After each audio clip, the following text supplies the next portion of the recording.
Meet my student Prabhakaran சொல்லிட்டு நாமக்கல்ல ஒரு மெடிக்கல் ஷாப் ஓனரா இருக்காரு. அந்த இன்கம் தாண்டி இன்னொரு இன்கம் கிரியேட் பண்ணுன்னு சொல்லி தான் நம்ம கிட்ட வந்தாரு. இவருமே கம்ப்ளீட்டான பிகினர் தான். நம்ம கிட்ட வரும்போது இவருக்கு ஒண்ணுமே தெரியாது, ட்ரேடிங்னா என்னன்னு கூட தெரியாது.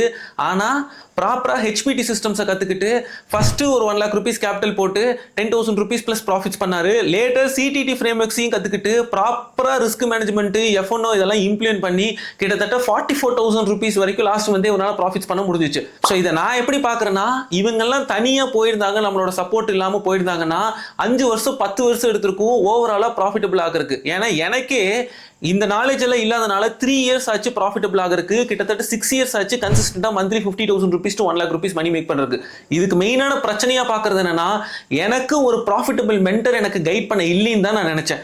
எனக்கு என்னென்னலாம் எனக்கு கிடைக்கலையோ என்னோட டியூரிங் மை இனிஷியல் ஜேர்னில அதெல்லாம் ஒரு ப்ரோக்ராமா கிரியேட் பண்ணி ஒரு ஸ்டூடெண்ட்ஸ் கொடுக்க முடிஞ்சுன்னா என்னால ஒரு 2 monthsலயே ஒருத்தர ப்ராஃபிட்டபிள் ஆக்க முடியும் தான் பாக்குறேன்.